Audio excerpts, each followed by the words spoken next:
Billionaire dad sees waitress dance with his disabled son and changes her life forever. The music had stopped. The crowd had gone quiet. But on that restaurant floor, something magical was happening. A tall, well-dressed man stood frozen near the entrance, his hand still on the doorknob, his eyes locked on the scene before him. There she was, wearing a simple server's apron, her hair pulled back, her sneakers scuffed and worn, but she moved like sunlight, twirling, bending low, swaying gently, her arms outstretched to a boy in a wheelchair.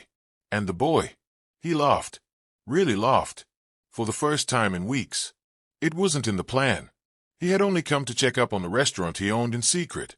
But in that moment, watching a humble black waitress dance barefoot with his disabled son, billionaire investor Miles Kingsley knew his life had just changed. Forever. The 24-year-old waitress named Imani Blake never imagined her Tuesday shift would go viral. She wasn't famous. She wasn't trained. She was just trying to survive. She worked double shifts at La Jada and Blue, an upscale restaurant in New York's Upper East Side. She didn't belong to this world of crystal glasses and designer handbags, but she moved through it with grace, dodging rude customers and judgmental stares. Imani was beautiful in a grounded, magnetic way. Rich mahogany skin, tight curls pinned beneath her work cap, and eyes that carried pain, strength, and something rare, hope. She danced not because anyone asked her to, not because there were cameras. She danced because a little boy in the corner hadn't smiled since he came in. The boy's name was Asher Kingsley, 7 years old, with soulful eyes, limited motor function, and a wheelchair. The nannies kept him quiet. But Imani saw him. "Want to try something?" she asked softly, kneeling by his side. And then she danced. Slow at first, twisting playfully, snapping her fingers, moving to a rhythm only they could hear. Asher blinked, then smiled, then laughed. The whole restaurant turned. Phones came out. But the man standing in the shadows, wearing a dark suit and a colder expression, didn't film. He owned the building. And he'd never seen his son like this before. He was Miles Kingsley, the billionaire tech mogul who never cried. Until today. Miles Kingsley didn't believe in miracles. Not since his wife died. He had built his empire from scratch, coding in a cramped college dorm room while other students partied. By 35, he was already worth billions. But all the money in the world hadn't saved Lana when her heart gave out. It had been 3 years since she passed. 3 years of therapists, specialists, and silent car rides with Asher. The boy barely spoke. Didn't connect with people. Not since that night. So when Miles decided to stop by one of his restaurants, unannounced, dressed in an anonymous black coat, he didn't expect much. Certainly not this. He watched the girl move, her limbs graceful, expressive. Her laughter wasn't forced. And neither was Asher's. It felt pure. He felt something crack open inside him. A memory. Lana dancing barefoot in the kitchen, spinning with baby Asher in her arms. That same joy. He blinked fast. He never cried in public. Not even in private. A manager rushed to him. "Mr. Kingsley, sir, we didn't know you were visiting. Is everything okay? Should I stop the scene?" Miles lifted a hand. "No, let her dance." He stepped aside, took out his phone. He didn't film. Instead, he asked, quietly, "Who is she?" The dancing ended when Imani saw the nanny's warning glare. She bowed to Asher, gave him a playful wink, and hurried back to work. She didn't see the man watching her. Later, during break, she leaned against the alley wall, sipping cheap iced coffee. Her feet ached. Her tips were average. But Asher's smile still echoed in her heart. It was moments like that she lived for. Imani had dreams. Big ones. She had once been a dancer at Juilliard. But her mother's cancer, tuition debt, and 2 part-time jobs changed that. Now she danced when she could.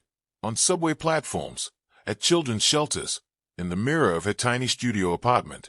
She didn't know a billionaire had taken interest in her. Back inside, Miles sat at a corner booth, quietly watching the staff. When Imani returned, he studied her closely. She greeted guests with kindness. She refilled glasses before being asked. She treated busboys like equals. She didn't belong here. She was more. After she passed by him, Miles turned to his assistant, who had quietly joined him.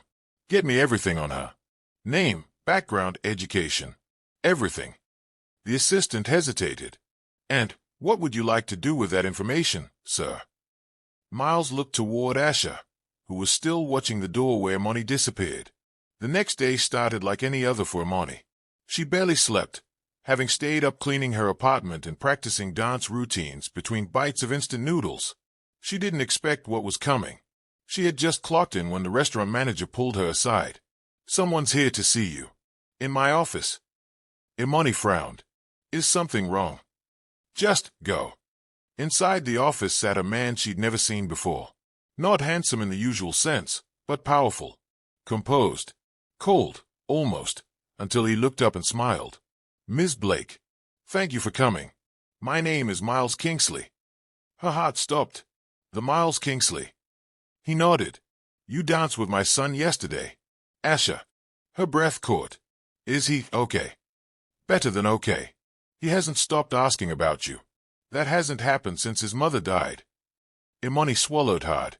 Miles leaned forward. "I want to offer you a job." She blinked. "Excuse me." "Asher has had the best therapists, specialists, and care money can buy. But what you did in 2 minutes reached him. I want you to be his companion, his dance partner, his light." "I'm not trained in therapy," Imani said softly. "I'm not asking for a therapist. I'm asking for you." He slid a contract across the table. The salary made her gasp. "Is this real?" Miles looked into her eyes. "You changed my son's life in a moment. Let me change yours." Imani couldn't believe it was happening. A car came to pick her up 2 days later. A black luxury SUV with tinted windows. Inside, a kind-faced driver named Howard greeted her.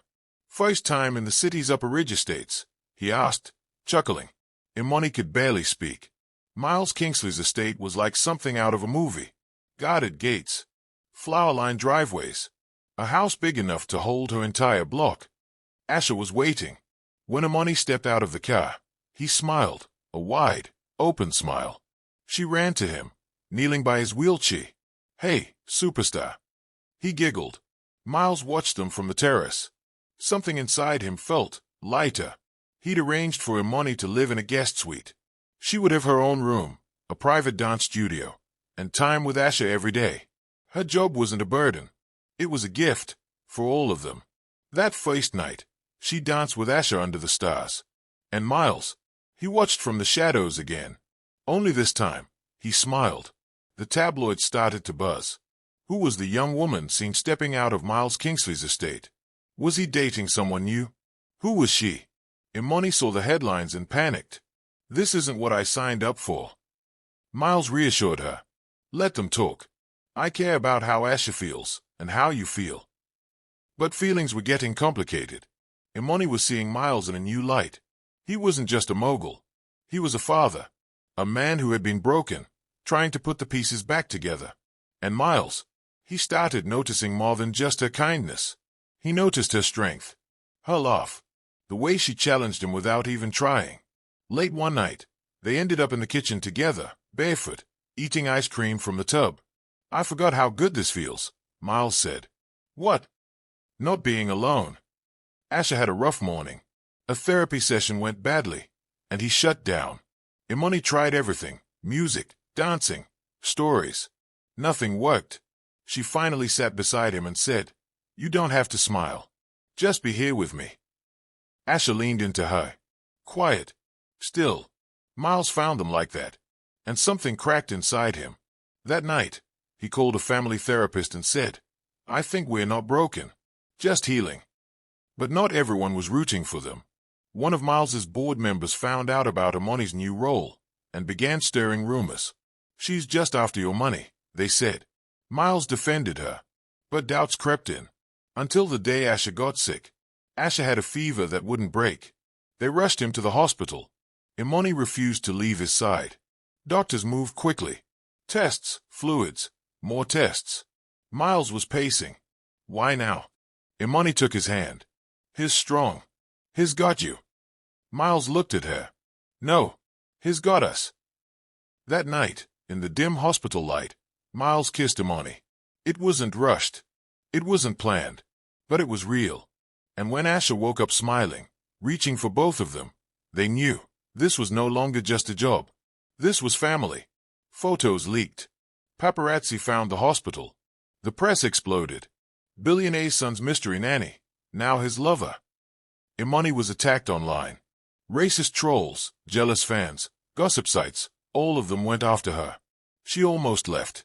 "I didn't sign up for this," she whispered one night. Miles held her. "No, you didn't. But I'm asking you to stay. Not as an employee, but as someone I love." It was the first time he said it. And Imani said it back. They made a video together. Calm, classy. They told the world their story. Not for sympathy, but for truth. It went viral. Millions of people cheered for them. And Asher, he danced in the background. A year later, Imani launched a foundation in Asher's name, the Joy Movement, bringing dance and music therapy to disabled children everywhere. She taught again. She danced on world stages. But her favorite audience was still a giggling boy in a wheelchair. Miles proposed under a sunset sky. "Not because I need to rescue you," he said, "but because you rescued us." Imani said yes. The wedding was private. Asher wheeled down the aisle tossing flower petals. Miles cried. Imani twirled. And the internet, it didn't just break. It sang. The girl who danced with a boy in a wheelchair had changed the lives of a billionaire and his son. And in doing so, she found something richer than money. She found home. The end.